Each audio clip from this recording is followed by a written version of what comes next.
Record ভাঙার গড়া বিরাট কোহলির জন্য নিত্যনৈমিত্তিক বিষয়। মাঠে নামলে ভারতের এই ব্যাটিং সেন্সেশন মেতে ওঠেন রেকর্ড গড়ায়। টি-20 বিশ্বকাপের মিশন শেষে প্রায় এক মাস পর মাঠে নামছেন ভারতের ক্রিকেটের এই সুপারস্টার। শ্রীলঙ্কার বিপক্ষে ৩ ম্যাচের ওয়ানডে সিরিজের প্রথম ম্যাচের মধ্য দিয়ে লম্বা সময় পর মাঠে নামছেন তিনি। আর মাঠে নামার আগেই তার সামনে নতুন এক রেকর্ডের হাতছানি। মাত্র ১৫২ রান করলে কোহলি নাম লেখাবেন ওয়ানডে ক্রিকেটের দ্বিতীয় সর্বোচ্চ রান সংগ্রাহকের তালিকায়।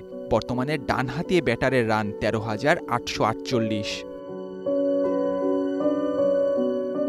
বর্তমানে রানের দিক থেকে কোহলির ওপরে কেবল রয়েছেন শ্রীলঙ্কার সাবেক তারকা ক্রিকেটার কুমার সাঙ্গাকারা ও ভারতীয় কিংবদন্তি সচিন টেন্ডুলকার।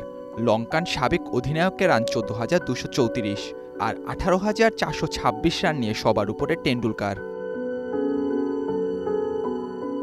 এদিকে শ্রীলঙ্কার বিপক্ষে ৩,১১৩ রান নিয়ে শীর্ষে আছেন টেন্ডুলকার। ৫১৯ রান করলে কোহলি ছাড়িয়ে যাবেন ক্রিকেট গ্রেট টেন্ডুলকারকে। কোহলির সামনে এই সিরিজে সুযোগ রয়েছে সৌরভ গাঙ্গুলি ও মহেন্দ্র সিং ধোনিকে ছাড়িয়ে যাওয়ার। লঙ্কানদের বিপক্ষে ৩ ম্যাচের সিরিজটিতে কেবল একটি 50 হাঁকালে গাঙ্গুলিকে ছাড়িয়ে যাবেন কোহলি, আর দুটি 50 করলে ছাড়িয়ে যাবেন ভারতের বিশ্বকাপ জয়ী অধিনায়ক মহেন্দ্র সিং ধোনিকে। লঙ্কানদের মাটিতে ৪৮.৯৫ গড়ে ৫টি সেঞ্চুরি ও দুটি 50তে কোহলির রান ১,০২৮ আর ২১৩ রান করলে দ্বীপরাষ্ট্রটিতে রান করার তালিকায় কোহলি ছাড়িয়ে যাবেন ধোনিকে। শ্রীলঙ্কায় ওয়ানডে সংস্করণে ধোনির রান ১,২৪০। Nahiyan Arefin, news time.